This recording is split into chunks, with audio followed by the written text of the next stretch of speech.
Well, good evening, everyone. Thank you so much for coming out on this cold evening.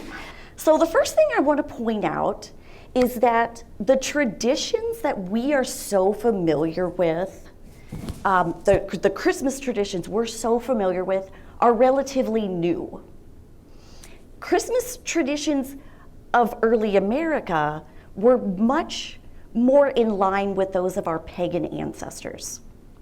A time of revelry, raucousness, drunkenness was the main feature, feasting, loud music, and all types of lawlessness that most people did not want associated with Christianity. And in early America, Christmas was one of the least significant holidays. It definitely took a backseat to Independence Day and St. Patrick's Day. In fact, between 1830 and 1861, only 7 states recognized Christmas as a holiday. And the federal government didn't recognize Christmas as a holiday until 1870, when President Ulysses S. Grant signed a bill stating that federal employees would have the day off. Now, throughout American history, up until very recently, Christmas has been a work day. So all of the industrial workers in the North, prior to, during, and after the Civil War, they could go out, they could have their parties, they could have their parades, they could get drunk, but they needed to be to work the next day, on time, and work their entire 12 to 14-hour shift. So during the holiday season in the North, things started to get a little bit out of hand. Things started to become a little too raucous. And a group of elites in New York City, calling themselves the Knickerbockers, decided that it was time to rebrand Christmas. Now, at the same time, there was this emerging importance and focus on childhood and children. So the Knickerbockers thought this was the perfect opportunity to transform Christmas into a family-centered event and do away with a lot of this lawlessness that was taking place in northern cities. Now, in the South, Christmas prior to the Civil War was also raucous, drunken affairs, mixed in with a lot of expenditures of black powder. A lot of Christmas celebrations were associated with fox hunts. And, these lasted for days, and within a couple of days, whether the fox existed or not really didn't make a difference. They were running around the countryside. People were opening their homes to the revelers of all classes, ages, races. So it was really a time of blurring those lines. And I think, as Frederick Douglass rightly pointed out, Christmas time was a safety valve.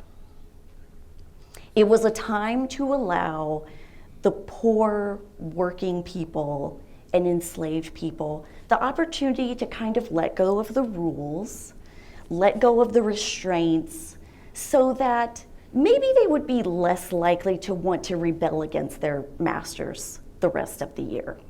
And what's interesting, as anyone who studies military history knows, Christmas is one of those defining moments on the calendar. We've all heard, the war will be over by Christmas. The troops will be home by Christmas. So it's not surprising that Christmas became that touch point during the Civil War as well. So by the Christmas of 1860, the secession crisis is really heating up. And northern newspapers are really keeping politics and the holiday season separate. But Southern reporters are linking the holiday to the future of the Confederacy.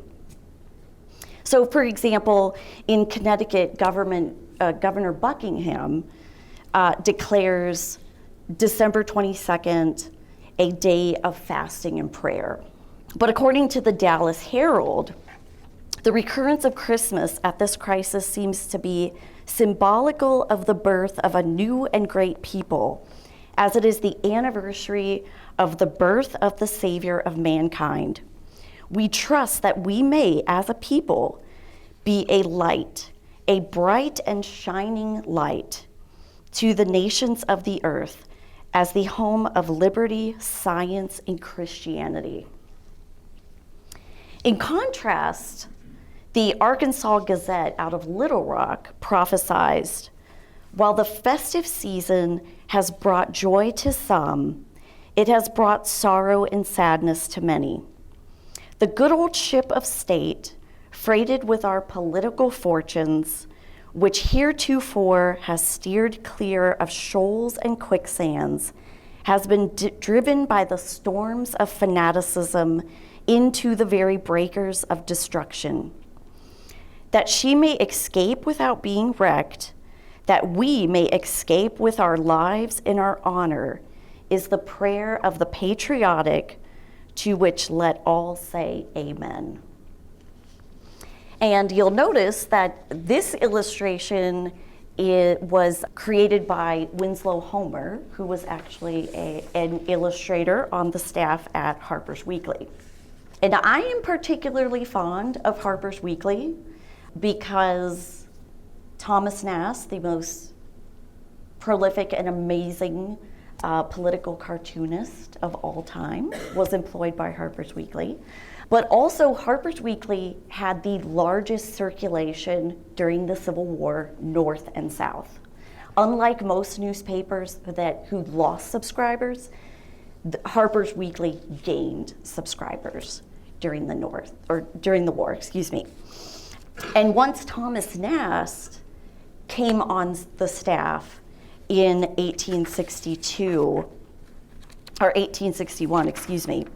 his political cartoons really accelerated subscriptions as well.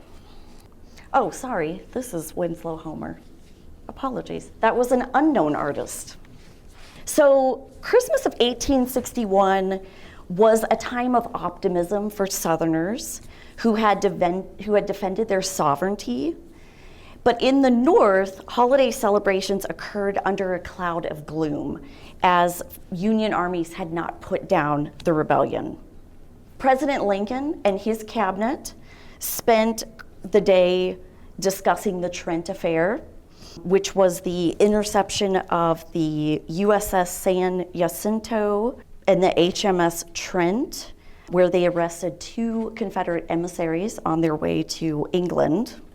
General James Longstreet spent that Christmas with his wife and children, and soon after, his 3 youngest children contracted scarlet fever, and all 3 sadly died in January.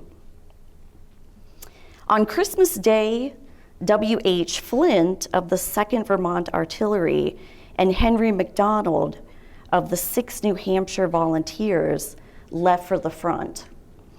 Flint returned 4 years later. McDonald, remembered by his 4-year-old son as the ideal soldier, died at Second Bull Run. Confederate soldiers at Fort Pulaski enjoyed several boxes of food sent by the citizens of Savannah. And Private John Hart wrote, "Fine day here, plenty of fighting and whiskey drinking." So still some similarities to those early Christmases in the United States. The Dispatch reassured Richmond's children that Santa would run the Union blockade, for he comes by a route over which no Lincolnites has dominion and where no Yankee ships can sail.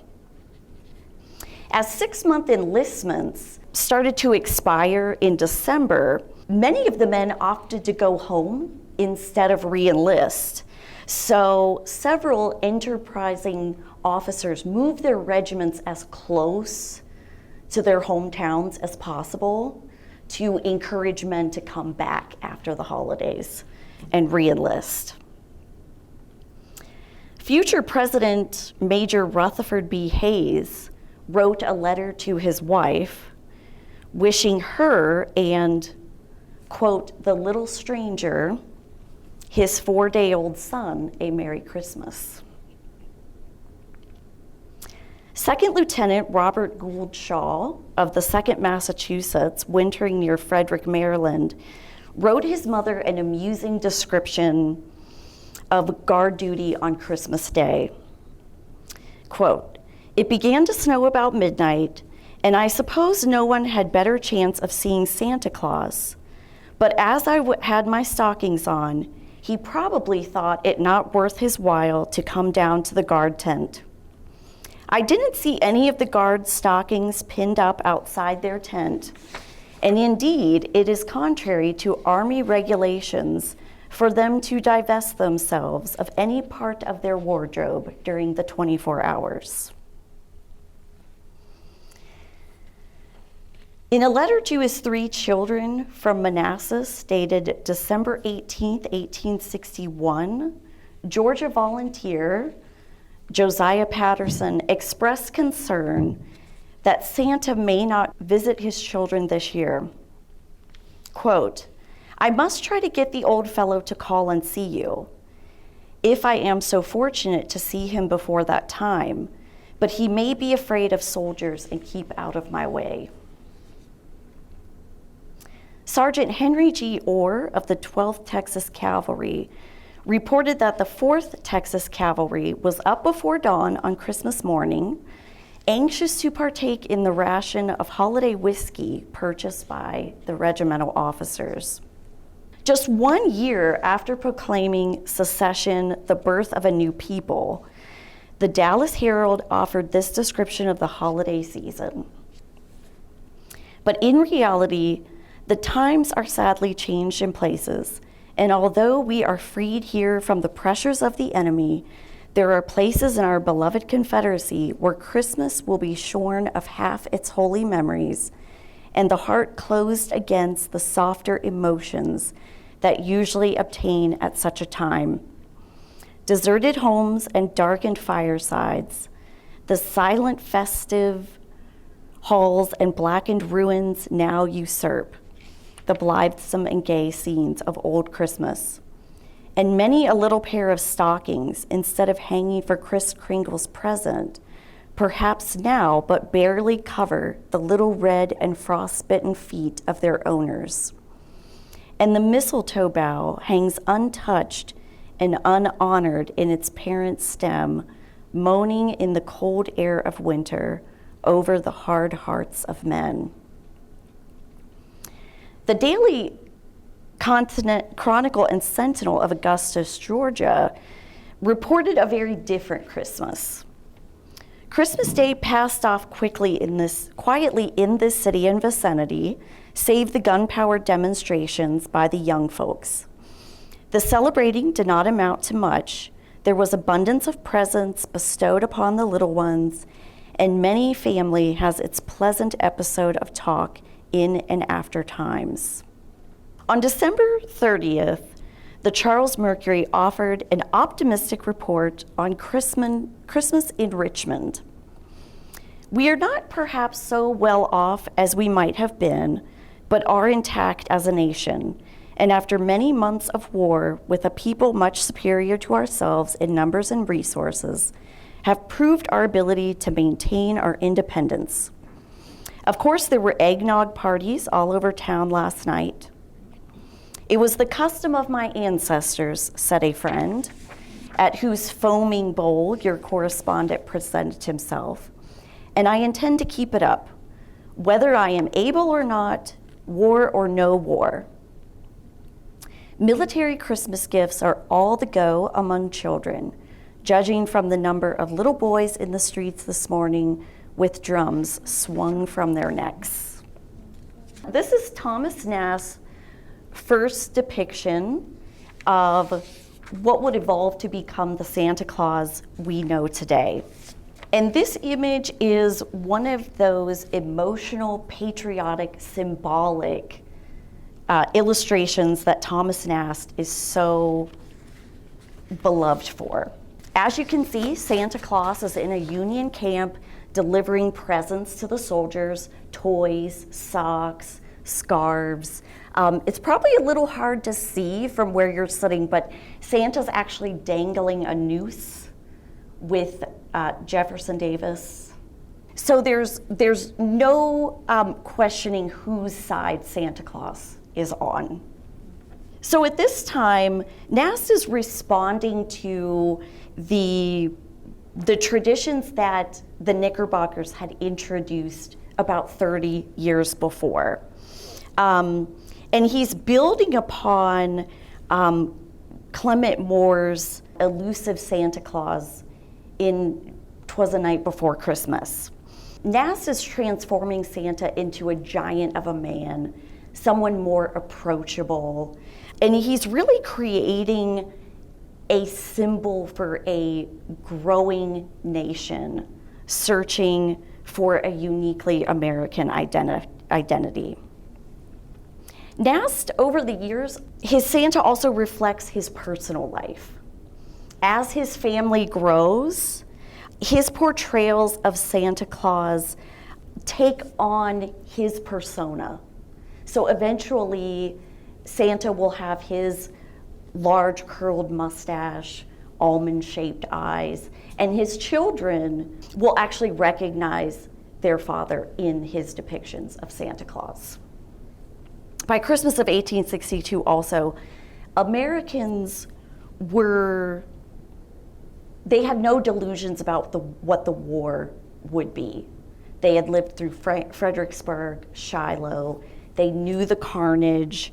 They knew what was to come. It's also no coincidence that this image appeared in Harper's Weekly within 24 hours of the Emancipation Proclamation going into effect. So Nast is really trying to stir up that patriotic fervor in the North. On Christmas Day, the Savannah Republican urged citizens to let frivolity and extravagance find no place in the present festive occasion. Let good deeds take the place of idle compliments, and the thousands lavished on friendship be devoted to the alleviation of the suffering of our brave and needy defenders. This will make Christmas a festival indeed, one on which the Most High will be compelled to smile. The Smoky Hill and Republican Union, a newspaper out of Junction City, Kansas, offered this description of the wounded soldiers' Christmas dinner of 1862. Nowhere else in the world than in America could have been seen the sight which has made this holiday in Washington remarkable and memorable. The banqueting of 35,000 sick and wounded soldiers upon a Christmas dinner spread by the hands of individual benevolence. And that was not the first time or the last time that women, particularly in Washington, hosted enormous banquets for tens of thousands of sick and wounded soldiers. Following the Battle of Seven Pines, John B. Gordon, in command of a company of Alabama soldiers, offered this story. And it's one of my favorites, and I think it's one that we can all relate to. His soldiers scoured the Virginia countryside for the ingredients to make eggnog. While they had little trouble procuring the sugar, eggs were exceedingly scarce.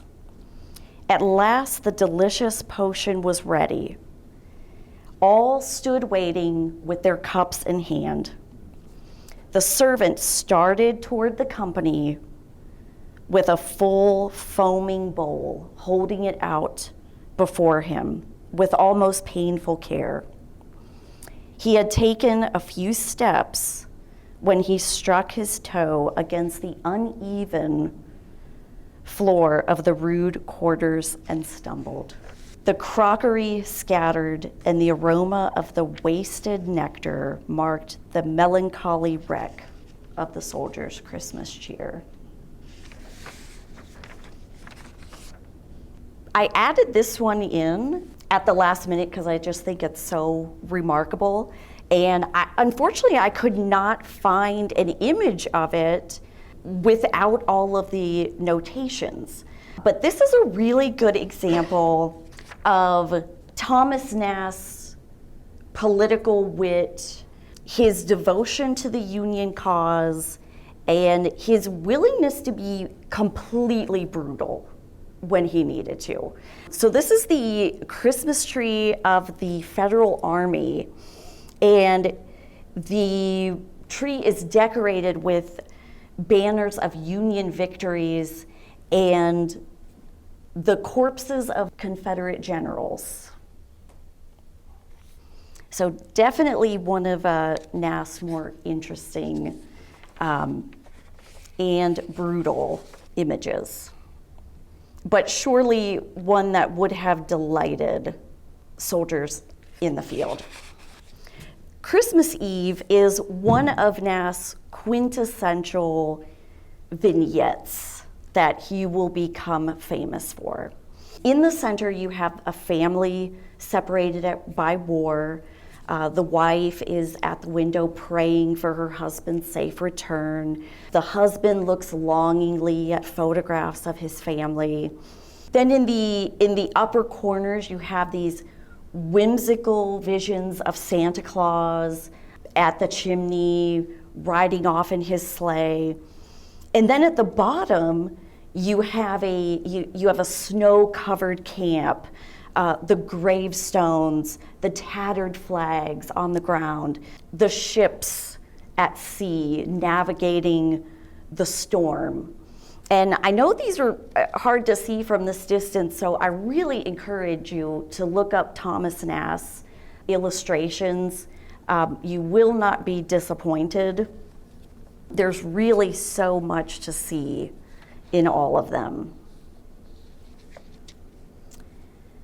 At a Christmas Eve ball held in the mansion of Dr. and Mrs. Balfour, Vicksburg's wealthiest citizens, celebrating the destruction of Grant's supply depot at Holly Springs, Mississippi. Although the blockade eliminated the ability to purchase new dresses, the guests still enjoyed festive decorations, eggnog, a hearty dinner, decadent desserts, cigars, and bourbon. At midnight, a telegraph operator interrupted the party, informing the guests that 30,000 troops aboard 80 ships were advancing on the city. According to this article, San Antonio seemed completely untouched by war. Quote, "The Christmas holidays have passed off pleasantly.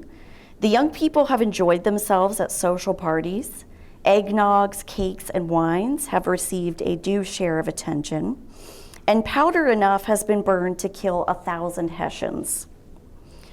The gay appearance of the city during the past week would hardly indicate the hard times and general distress which might be expected to result from such a war as the country is engaged in. Were old Abe in San Antonio, he would be more than ever convinced that nobody is hurt." In the midst of war, the children even remained practical at Christmas time. The San Antonio Herald reported a 6-year-old, in speaking of Christmas the other day, remarked that he did not expect Santa to come, as he reckoned old Santa Claus was a conscript and had been sent to the wars. So you can see some themes emerging: the eggnog, the black powder, some traditions that are very much still familiar. By Christmas of 1863, USCTs had been enlisted and were performing valiantly. Union forces remained well supplied. Following the battles at Gettysburg and Vicksburg, the tide started to shift in the North's favor, and most Southern civilians were feeling the full weight of the blockade, and many parents started preparing their children for the absence of presents. This is another one of Thomas Nast's vignettes. This time, a family in the North rejoicing over the surprise return of the father. Again, Santa Claus is visiting the children at night with the presents. There's scenes of a family feast. So really showing that people in the North were pretty much untouched by the war. The Southern Confederacy, an Atlanta newspaper dated December 26th, published a letter from a soldier camped at Murfreesboro, Tennessee. And he described a lavish Christmas Eve ball hosted by the officers of the 1st Louisiana and the 2nd Kentucky.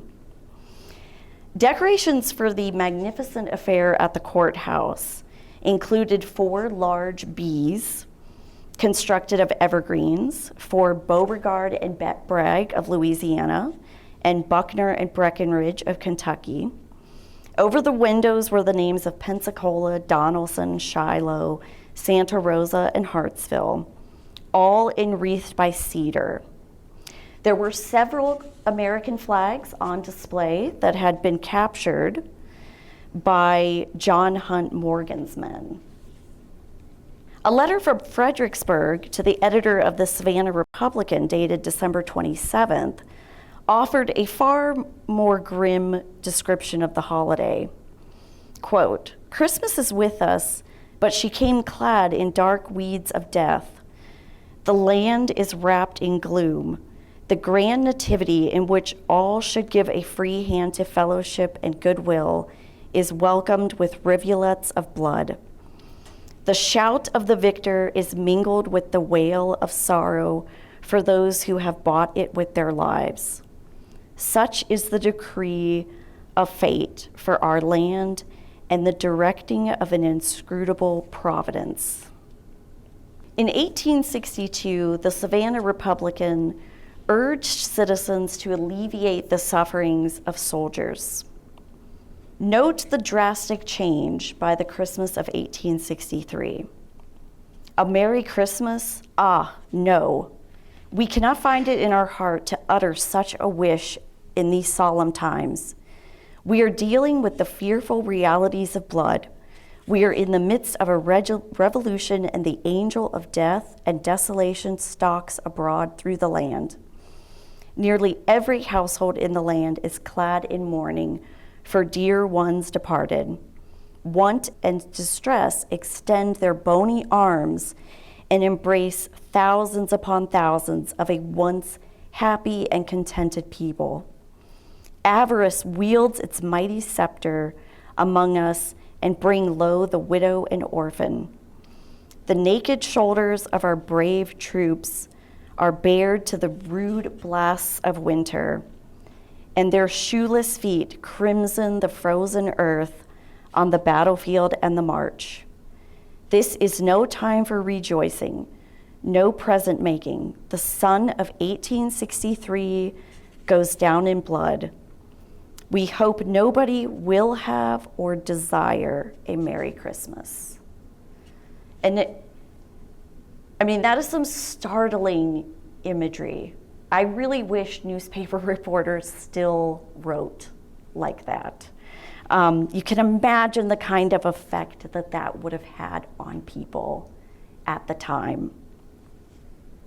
Oh, I missed one story that I added later, so I'm going to back up a little bit. On December 23rd, 1863, Lieutenant Nelson E. Prentice and 18 men of the 1st Ohio Heavy Artillery left Cincinnati with 50 Confederate POWs bound for Johnson Island. Prior to leaving the city, Prentice informed Major Coldwell that their duty would take them within miles of home and requested leave. Caldwell stated that he had no authority to grant the leave. He reminded Prentice of his orders to deliver the prisoners to the proper authorities and immediately returned to their post of duty. But he added, "But if I were you, and being so near my home at Christmas time, I would stop over a day. But you have your orders, and I have no authority to change them." Well, Prentice and his men seized on this suggestion, and after marching the prisoners across the frozen lake to Johnson Island, they took French leave and surprised their families at home. So, as I was saying, by 1864, the federal government is looking toward reconciliation. They are offering the southern states a pathway to rejoin the Union and end this war. Just come on back, we'll forget it and we'll move forward. This has all been a terrible mistake. So Nast is building upon that feeling. Nast worshiped President Abraham Lincoln and was willing to do anything to show him as a great leader and to try to turn the Northern public to Lincoln's will. So in this image, Union Christmas Dinner, Nast is showing a large banquet table with seats for all of the governors. So seated on one side of the table are all the Northern governors, and there are empty seats for the Southern governors.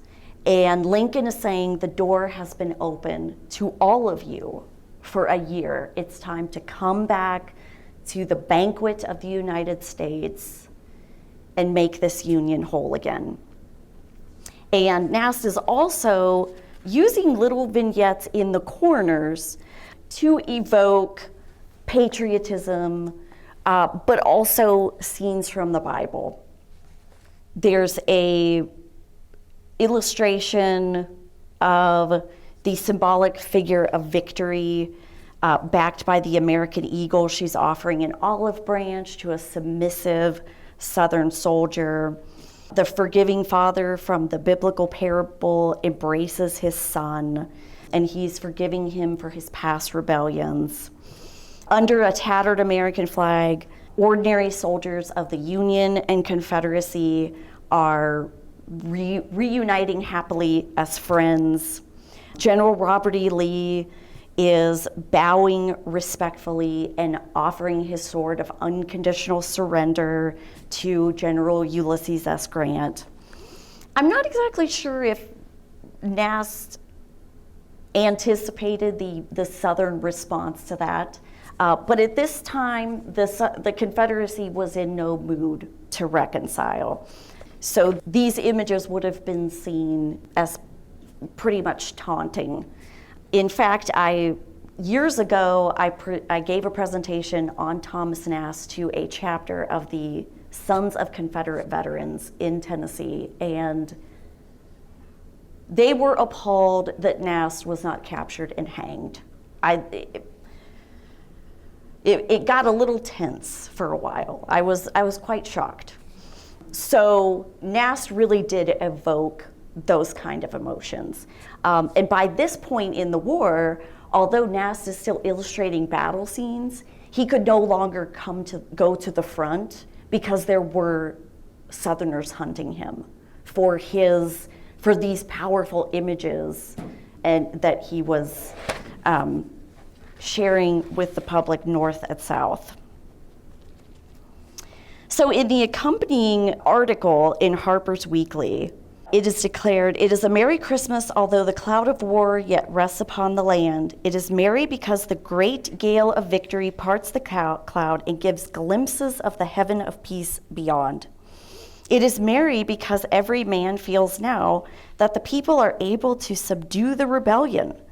The merriest of all because they have just declared that they will do it and show from the Mississippi to the sea that they are doing it. Today, then, under the Christmas evergreen, the country asks only for peace and breathes only goodwill to all men. And just a couple of weeks before, the Battle of Nashville took place. And I know I'm a little partial to that battle, but it really did signal the end of the Confederacy. It split the Confederacy in half, and in many ways, after that battle, there was no coming back for the Confederacy. And people North and South definitely recognize that. On Christmas Day 1864, the ladies of Virginia supplied a sumptuous meal to the Army of Northern Virginia, prompting Lieutenant David E. Johnston of the 7th Virginia Cavalry to write, "The papers proclaimed that Virginia, as devastated as she was by an invading host, was able to feed her soldiers, that the cattle upon 1,000 hills were hers. Though the cattle was not there, the day came, and with it a bountiful supply, which made us glad, and we thanked our benefactors and took courage." Wounded and sick soldiers provided detailed accounts of Christmas at the soldiers' home. A man recovering in Montgomery, Alabama wrote, "Hard times were forgotten for the time being, and goodwill and plenty of good things were everywhere to be seen. The soldiers' home was the scene of much pleasant enjoyment, which it did one good to behold. The eyes of the soldiers sparkled, and their countenance beamed with joyful anticipation of the coming feast. Its moral effort upon their minds and its beneficial effects upon their health cannot easily be estimated. The soldier who finds such appreciating friends at home will remember it upon the battlefield, and his arm will be nerved with new power when he knows that he is not only battling for political and social liberty, but that the smiles and approval of God's last best gift to man is to be his reward." On Christmas Day in Vicksburg, General McPherson charged several ladies with acting disrespectfully toward the President and government of the United States and having insulted the officers, soldiers, and loyal citizens of the United States who had assembled at the Episcopal Church. The women had abruptly left the church at the point in the services where the officiating minister prays for the welfare of the president and all others in authority. And women played a bigger role in that kind of activity during the war than a lot of historians give them credit for. They may not have had a political voice, but they definitely showed their distaste or appreciation, depending on which was warranted by the military occupying their towns. The Unconditional Union in Little Rock published a summary of a popular pantomime produced by Astley's Theatre in London. The opening scene showed two shops, very cheapside in appearance. Over the larger one was a sign reading A. Lincoln and Company, Hardware Man and General Dealers. On the smaller shop, J. Davis and Company, Cotton Brokers. On the former's doors and windows are notices informing all interested that paper was wanted, and just beneath that greenbacks might be had in any quantity. There was also a placard, "This shop, one and the same as the one next door."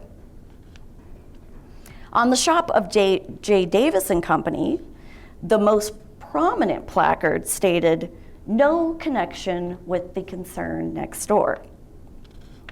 In the windows, a large Confederate flag on which was printed, "2 rams wanted immediately." On another, "A few horses, sheep, women, children, and other cattle for sale." The play culminated with President Lincoln and Jefferson Davis duking it out in a prize fight. There are so many of those plays from the past I wish people would resurrect. It would be truly amazing. Aidan Underwood of the 33rd Massachusetts Infantry wrote, "Before Christmas Day came the news of Sherman's armies here, that the other part of his army in the Cumberland under Thomas had defeated Hood at Nashville. The troops were nearly wild with joy, as the whole country. Savannah and Nashville were the 2 great victories that made the campaign complete." On Christmas Day, 1864, Elijah Hunt Rhodes, an officer with the 2nd Rhode Island Infantry, recorded, "It does not seem much like Sunday or Christmas, for the men are hauling logs to build huts. This is work of necessity, for the quarters we have been using are not warm enough. This is my 4th Christmas in the Army. I wonder if it will be my last." On December 30th, 1864, Seth M. Hall, of the 22nd New York Cavalry, wrote his final letter to his wife. "I am in hospital very sick." He was at Andersonville at the time. "A skeleton, so poor, I hardly expect to ever see sweet home again. Darling Emma, meet me in heaven. Christmas Day, 1 year ago, I was at home. I die here." And his letter trailed off.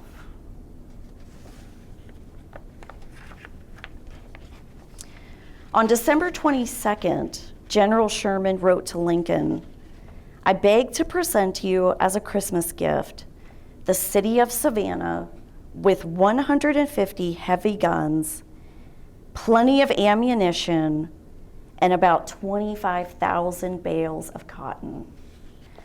By the Christmas of 1865, the war was over.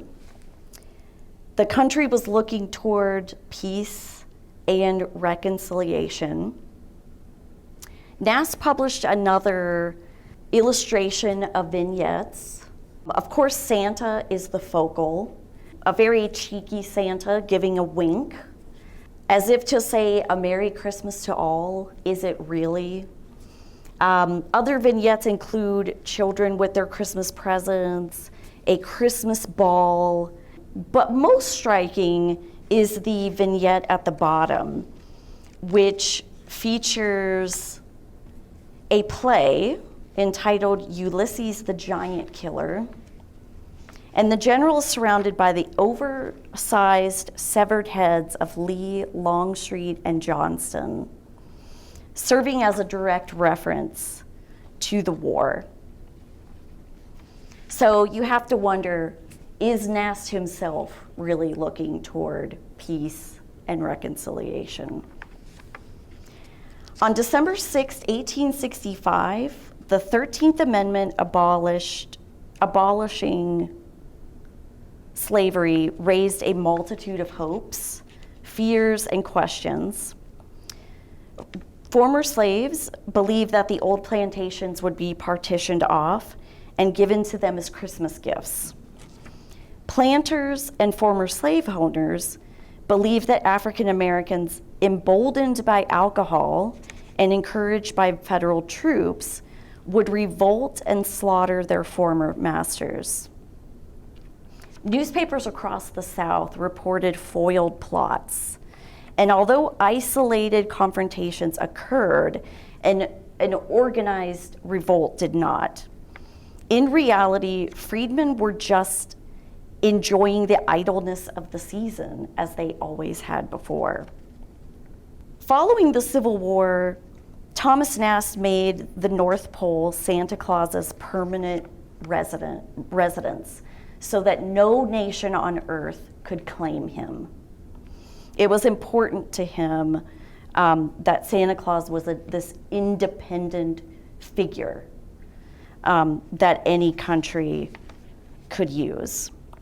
On the 13th anniversary of the organization of the 9th New York Volunteers, Hawkins Zouaves, Reverend Clark Wright addressed the 3rd Regimental Association of the Georgia Hawkins Zouaves Association of New York at an event meant to heal the bonds between North and South. Quote, "But I thought it was during the holiday seasons of the year the disappointment was the keenest.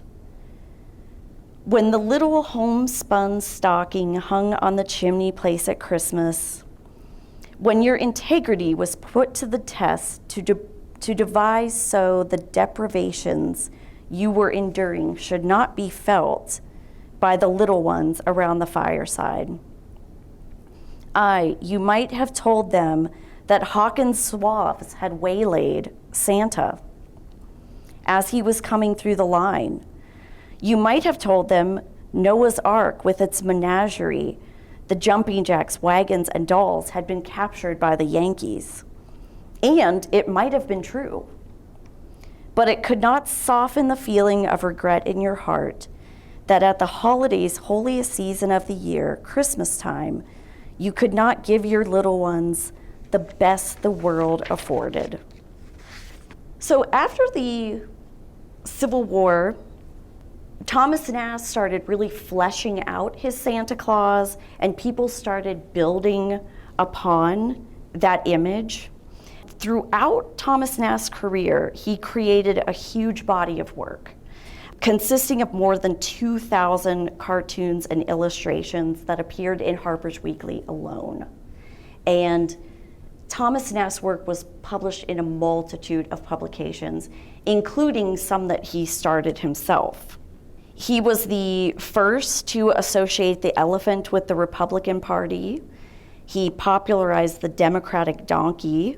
He created our image of Uncle Sam. He took down Boss Tweed, one of New York's most corrupt politicians. His Christmas, even though you have to know something about American history to understand a lot of his political cartoons, especially during the Reconstruction period, everyone can look at his Christmas illustrations and understand what he's trying to say. It's universal. Everyone can relate to the complicated emotions experienced during the holidays, the pain of missing someone, the joy of reuniting with someone, the anticipation of Santa's arrival, the desire to be included on Santa's good list, the satisfaction and the guilt of indulging in too many treats. Nast participated in annual campaigns to comfort service members and the poor. And by 1881, he had perfected his vision of Santa Claus. And this image was published on January 1st, 1881. In 1889, Harper and Brothers published Thomas Nast's Christmas Drawings for the Human Race, which was a collection of Christmas and Mother Goose illustrations. And these illustrations further transformed Santa Claus into a larger than life, yet approachable figure. And he also provided more glimpses into Santa's private life. Others refined and altered the vision over more than 100 years. But our modern Santa Claus retains the whimsical character, clothing, and residence that Thomas Nast created. So again, I encourage everyone to look up Thomas Nast. He's amazing. Definitely worth it, and you can find a lot of his illustrations online and a very comprehensive biography on Google Books. So that is my very abbreviated version of Christmas during the Civil War. Thank you so much. You're welcome.